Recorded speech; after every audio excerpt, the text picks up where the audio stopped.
Hello guys, my name is Jenny. I hope you all are doing great. आज की story Bengaluru की एक family की है। ये फैमिली कुछ समय पहले वर्क की वजह से यूएस में रह रहे थे, लेकिन कुछ ऐसा हुआ कि इस फैमिली के एक मेंबर का उन्हीं के स्टाफ मेंबर ने कर दिया था। पूरी स्टोरी क्या है डिटेल में डिस्कस करते हैं। चंद्रमौली केस।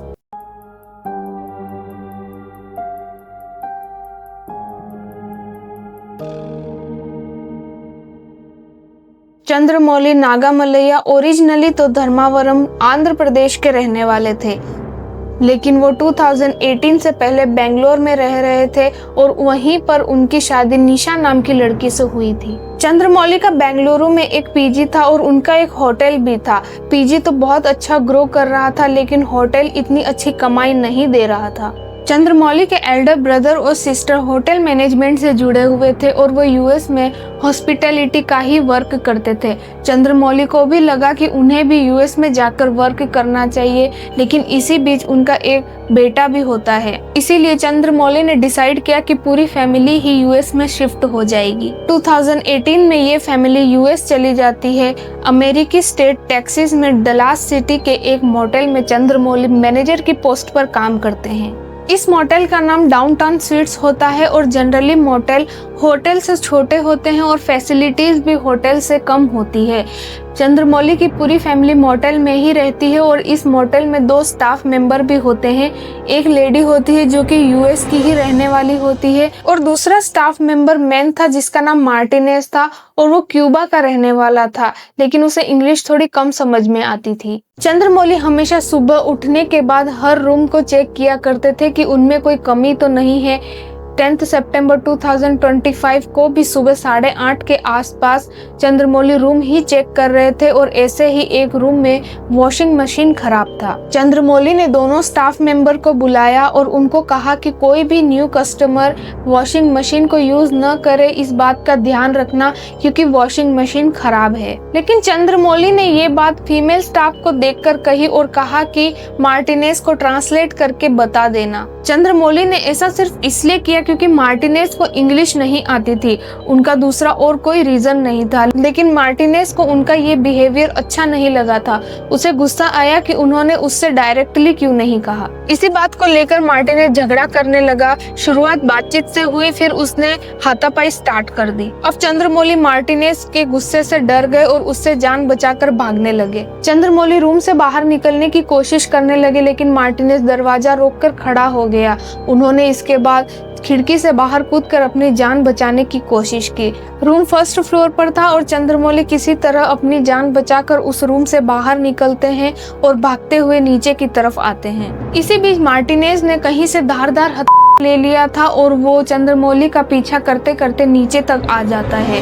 नीचे चंद्रमौली की वाइफ और बेटा प्रेजेंट थे, लेकिन उन दोनों को ये समझ नहीं आ रहा था कि हो क्या रहा है। चंद्रमौली ऑफिस रूम से बाहर निकलते हैं और कॉरिडोर से होते हुए पार्किंग साइड में आ जाते हैं। उनके पीछे भागता भागता मार्टिनेज भी आता है। चंद्रमौली पार्किंग साइड पर फिसल जाते हैं और मार्टिनेज को मौका मिल जाता है चंद्रमौली पर हमला करने का। मार्टिनेज उन पर उस हथियार से हमला करता है और ये देखकर चंद्रमौली की वाइफ और बेटा आगे आते हैं और मार्टिनेज को समझाने की कोशिश करते हैं, लेकिन इतनी देर में मार्टिनेज ने चंद्रमौली को भी कर दिया था और ये देखकर चंद्रमौली की वाइफ और बेटा पीछे हट जाते हैं और शॉक में चले जाते हैं कि ये अचानक क्या हो गया। इसके बाद मार्टिनेज रुकता है और उनके सर को 2 बार लात मारता है। मार्टिनेज उनके सर को बालों की हेल्प से पकड़ता है और मोटेल के मेन गेट के पास रखे डस्टबिन में डाल देता है। ये पूरा इंसिडेंट सीसीटीवी फुटेज में कैद है, लेकिन ये इतना ब्रूटली है कि इसे मीडिया में शो नहीं किया जा सकता। जब मार्टिनेज ये सब कर रहा था तब मोटेल के गेट पर 3 गार्ड प्रेजेंट थे,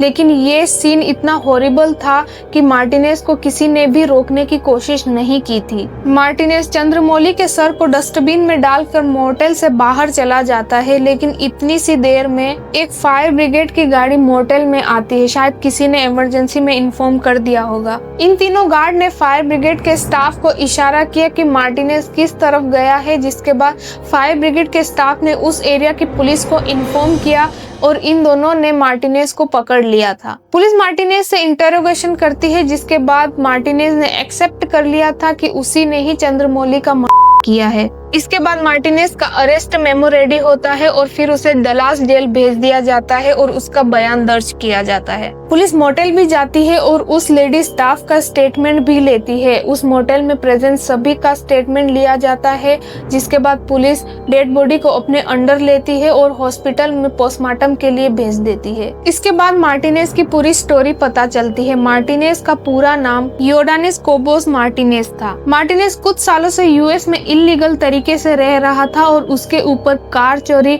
और कुछ क्राइम से रिलेटेड केसेस भी थे, जिसकी वजह से उसे अरेस्ट भी किया गया था, लेकिन किसी न किसी वजह से वो छूट गया था। इसके बाद लास्ट इसी साल जनवरी में इलीगल तरीके से रह रहे लोगों के खिलाफ यूएस में एक ऑपरेशन चलाया जाता है।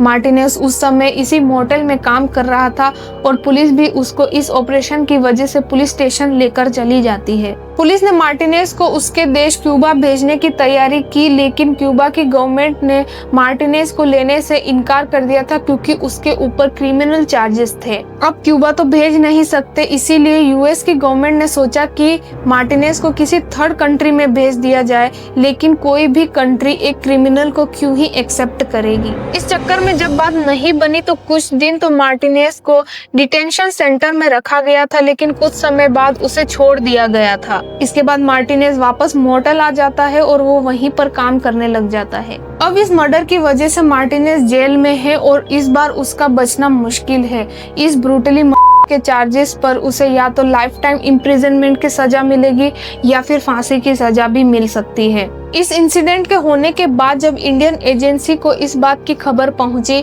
तो उन्होंने अफसोस जताते हुए इस फैमिली की हर एक संभव हेल्प करने की बात कही है। इसी के साथ ये केस भी यहीं पर एंड होता है। आई होप आपको वीडियो अच्छी लगी होगी।